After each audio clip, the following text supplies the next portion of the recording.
Welcome to the Revenue Marketing Report powered by CaliberMind. Our goal in the RMR is to help marketers move from subject matter experts to strategic business partners. I'm your host, Camela Thompson, and today I'm thrilled to introduce Matt Wigler. Matt? Thanks for having me, Camela. I appreciate it. Thanks for coming. I think we're going to have a really good conversation. So part of the RMR goal is really to help other operations professionals grow in their career. And sometimes that means learning how to negotiate a salary, and sometimes that means learning how to do something really well. And Matt's expertise is really around the early sales motion. And when we talked before we started recording, he had some really interesting things to say. So I'm really excited for the discussion. Marketing, we generally deal with really early funnel, and we deal with communicating to people en masse. So what are the kinds of gaps you're seeing between the playbooks that marketing is delivering to their SDR teams and what the SDRs actually need? Basically, the business that I'm in is we have, the simplest way to describe it at Wigler Group, we have a team of fractional sales development representatives, and they work on behalf of different clients. The interesting irony about this is that the industry that we specialize in is actually working for marketing agencies. And so one of the things that we see happen is that what people know how to do in a broad direct-to-consumer sort of marketing campaign or something like that is very different from what do we have to do to get a very specific group of decision makers or chief marketing officers or people like that to come to a meeting with us in this very specific business to business sort of approach. And what I see is happening is that I've seen companies that will hire a bunch of SDRs internally, and maybe some of them are working on there's some commission structure or there's something like that, and they say, okay, go out and good luck. But without giving the right structure on how to actually accomplish this goal. And then I see, there's the kind of blast messages out there to everyone that are not very well targeted and just try to make up for it with a high volume of activity.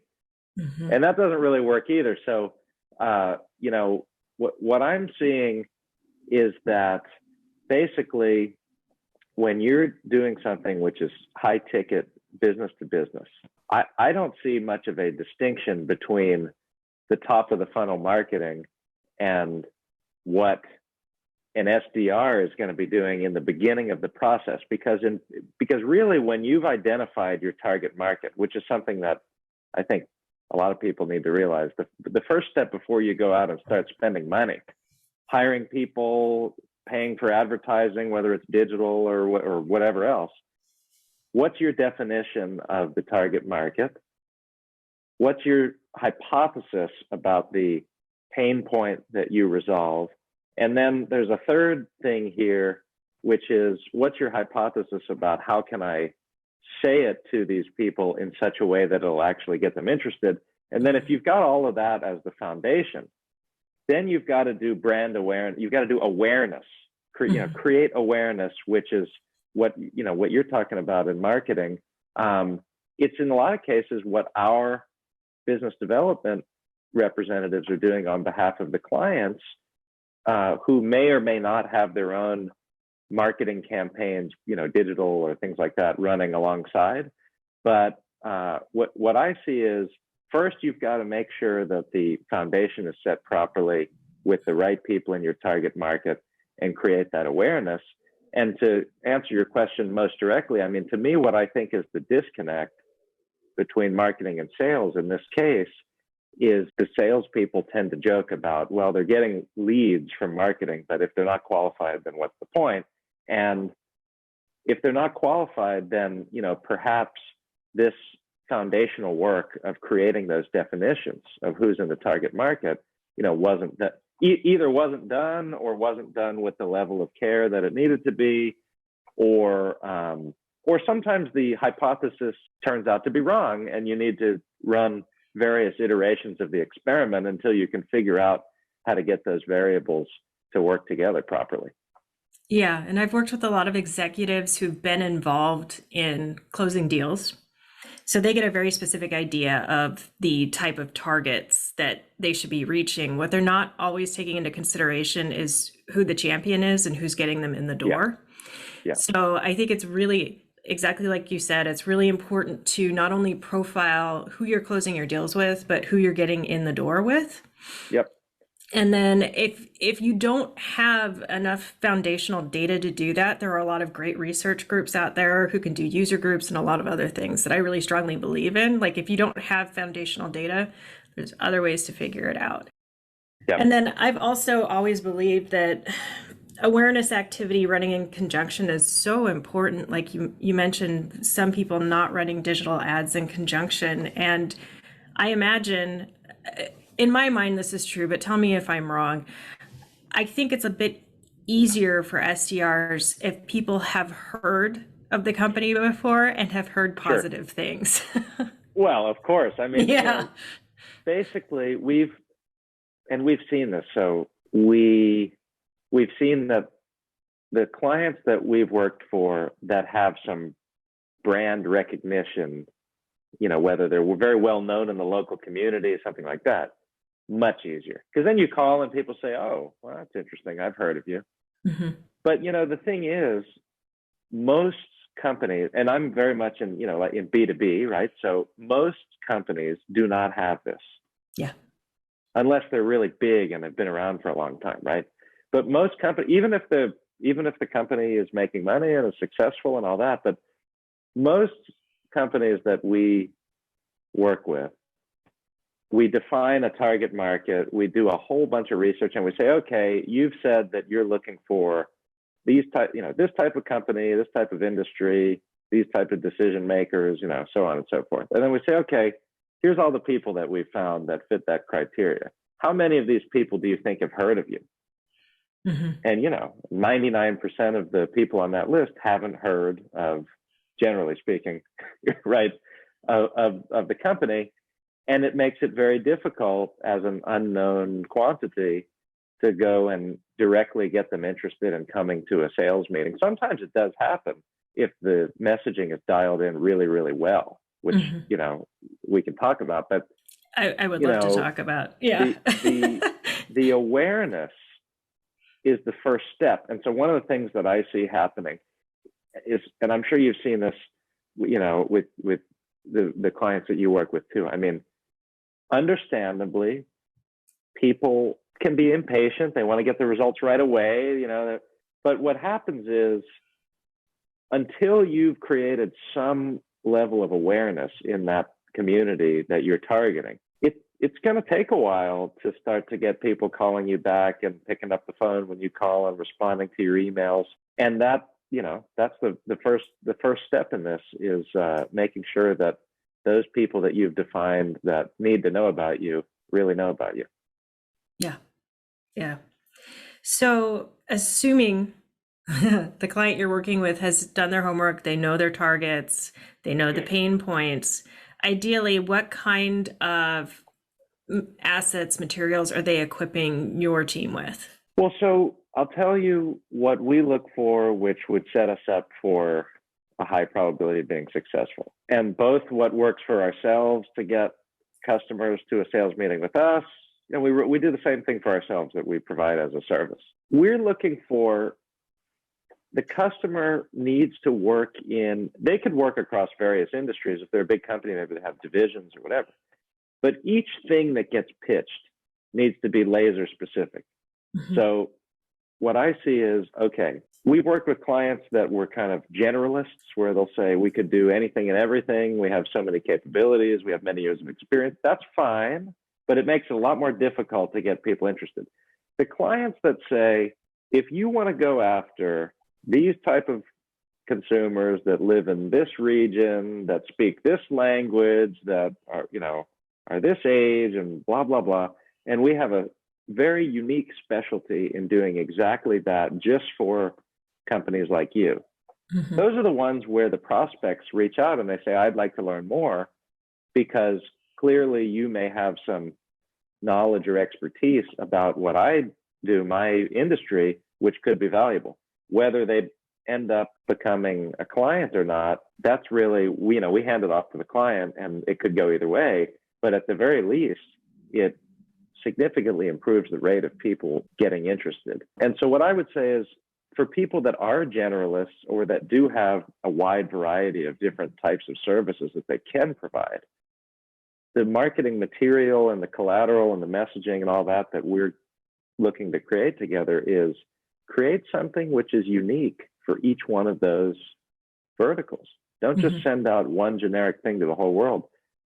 Segment your collateral, segment your website, segment each of these things so that the prospect can understand that you really do have expertise in their specific field.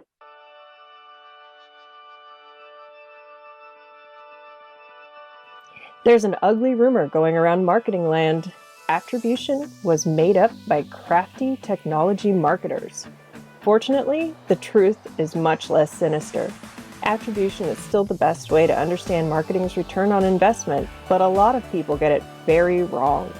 Join us on September 21st at 10 a.m. Pacific, 1 p.m. Eastern for a powerhouse panel with some of the best consultants in marketing operations. Past RMR guests Brooke Bartos, Anna Leary, Carrie Picklesheimer, and Andy Carone will share the most common implementation mistakes and tangible things you can do to get the most out of the attribution tool you have today. Visit calibermind.com and click the banner at the top of the page to register today.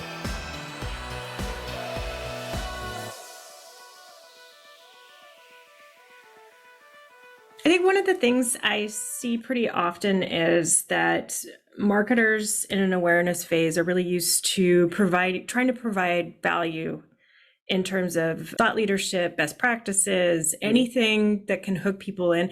However, with that kind of documentation, there isn't a really strong call to action. And I imagine your teams need to be very specific about a call to action. What kinds of things are you seeing work when it comes to kind of big ticket B2B, trying to get that first meeting? Well, I think, and this is just my opinion, and this may be somewhat of a contrarian opinion in the marketing community, but I think that on the marketing side, people tend to overestimate how important it is to have really big, impressive collateral at this stage. I mean, once you get somebody to a sales meeting and they say, send me case studies, then it's like, you want that to look really, really good. Or once they're in the consideration phase, there's the awareness, and then there's this, we've met with you, we're thinking about it, we're evaluating. To me, once they're in that phase, the better your collateral and your content and your thought leadership and all that, that's what's going to potentially push them over the edge, why they're going to work with you as opposed to a competitor who doesn't have that thought leadership. In my opinion, at the stage before they've agreed to come to a meeting, I believe that relatively few people take the time to read really long content. So if you can make it really short and really well targeted to the issue or problem, or even just what it is that they're in the market for, basically my feeling is, if you have pre-qualified the people that you're reaching out to based on having the right job titles and they work at the right companies, that these are your people. You know that these are the decision makers, or at least they work next door to the decision makers, in the same office building. So from there, what do we have to do to get them to take a next step? That's kind of my feeling about it. I mean, we do a lot of thought leadership type content. I mean, we write these articles called Prospecting Principles. But at least the place in our sales marketing journey that we are pushing out a lot of that content. I mean, yes, it's on the website, and I hope people read it. Yes, we put it out on LinkedIn. But the place where we're really pushing it out a lot is people who have told us, yes, I'd like to learn more. Yes, I'd like to come to a meeting with you to learn about. People that are more in the middle, they're already aware, and we feel that there's a higher probability of them taking the time to read it, and hopefully that'll push them to the next step. I've seen different gimmicks used to get that first meeting.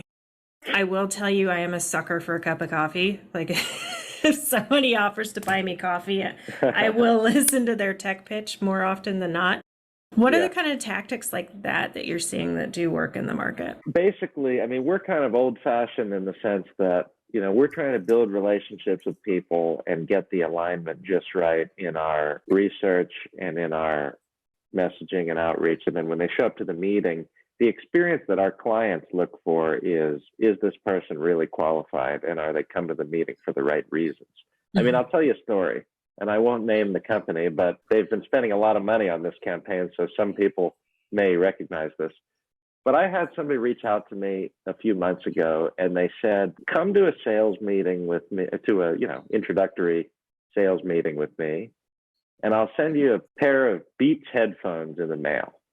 And I'm thinking, and it was only a 15-minute meeting. And I'm thinking, well, what the Beats headphones are worth $250. So, Yeah. is my time worth, more than $1,000 an hour? I said, not yet. I mean, that sounds good. I'll come to the meeting, but by the way, he didn't tell me anything about the company. He didn't know whether I was qualified to be a client of theirs or not. Yeah. But they're just blasting out this automated stuff, and they had raised money and were, they were spending a lot of money. But I just thought to myself, look, I mean, I get it.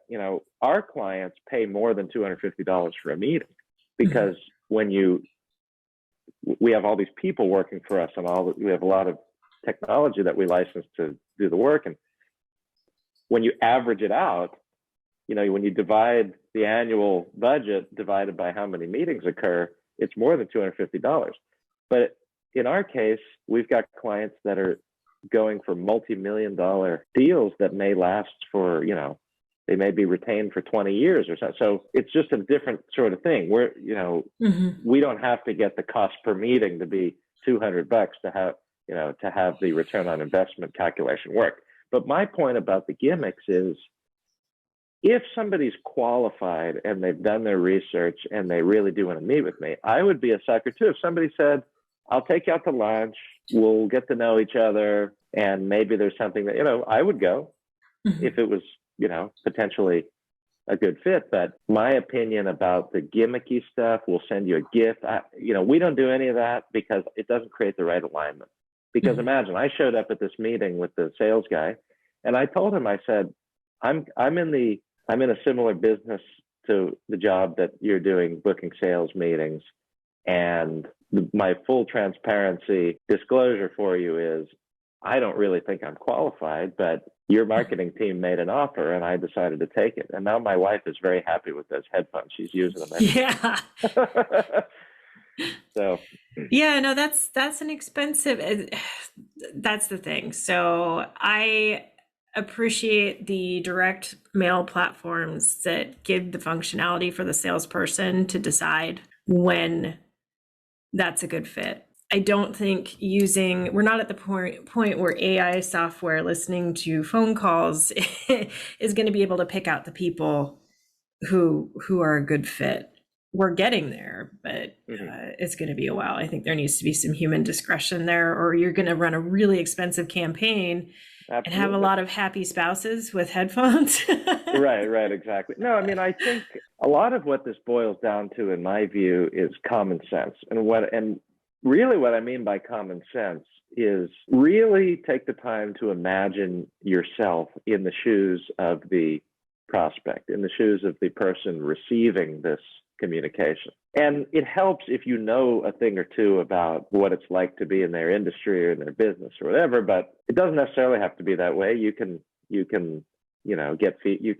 get feedback from people and make your best guess about what are the things that they're dealing with and what may be important to them. And then common sense will tell you, would I respond to this if I were in their position? I mean, I would almost take it like a meditative exercise before the marketing or salespeople or anyone goes and starts doing activities. Close your eyes and sit there for a few minutes and really think about, if I were on the receiving end of this, would I respond? And I think if a lot of people are honest with themselves, they would say, no, I wouldn't respond to that, or no, that wouldn't be a good fit for me, right?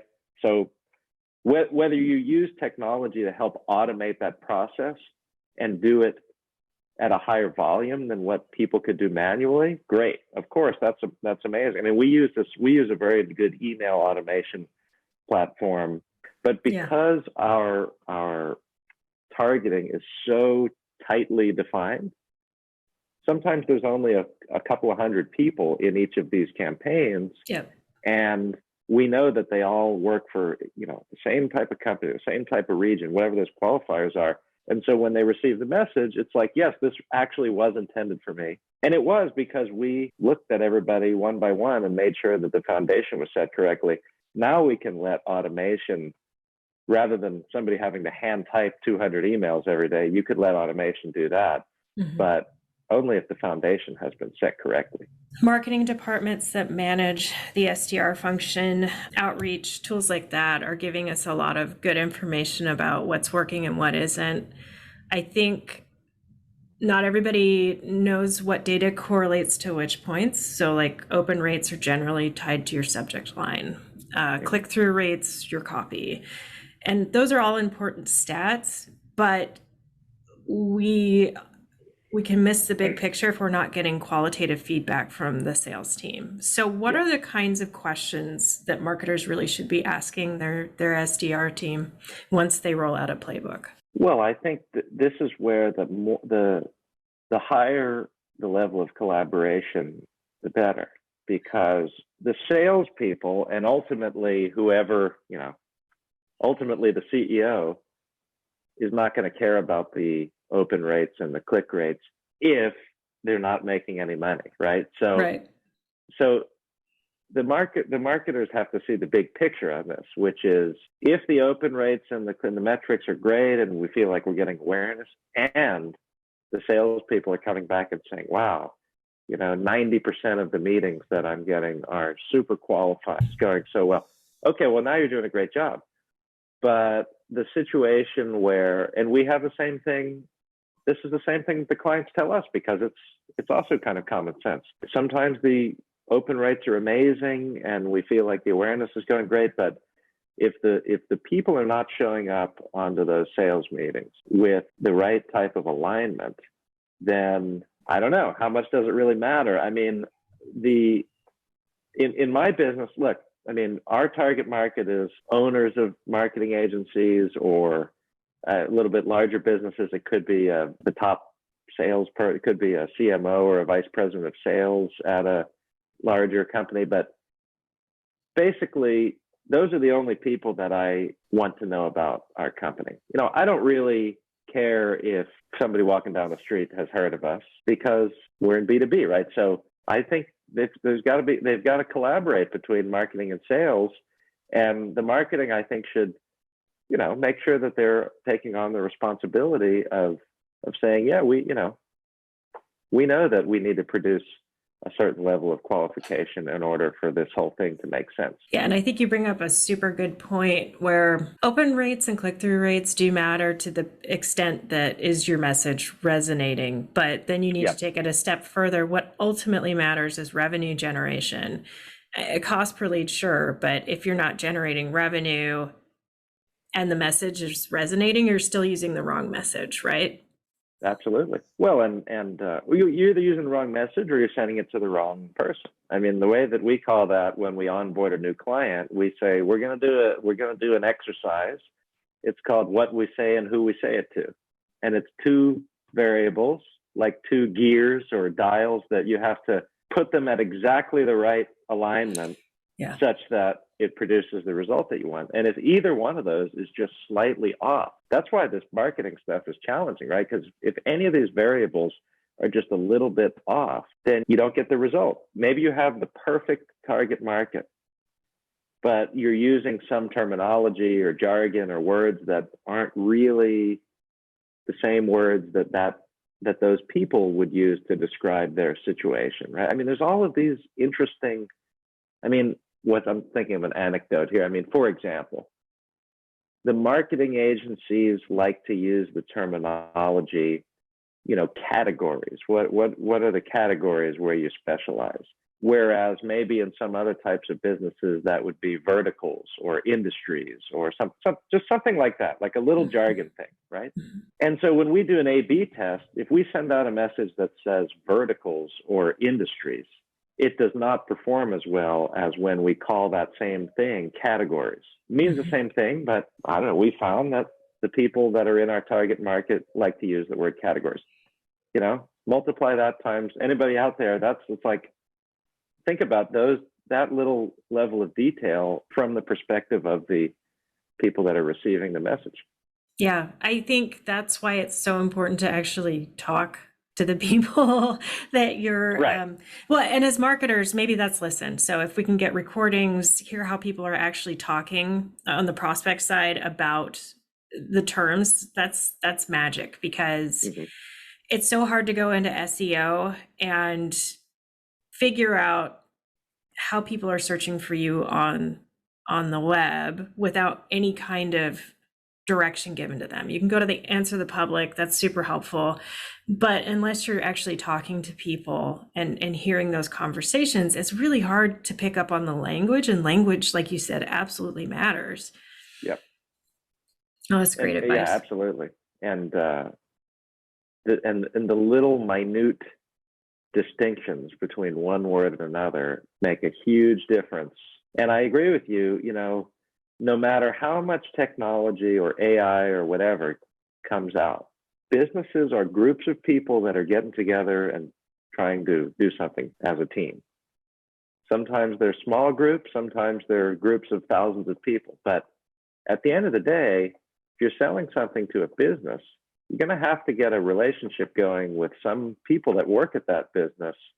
And the technology, the AI and all that stuff is only going to take you so far.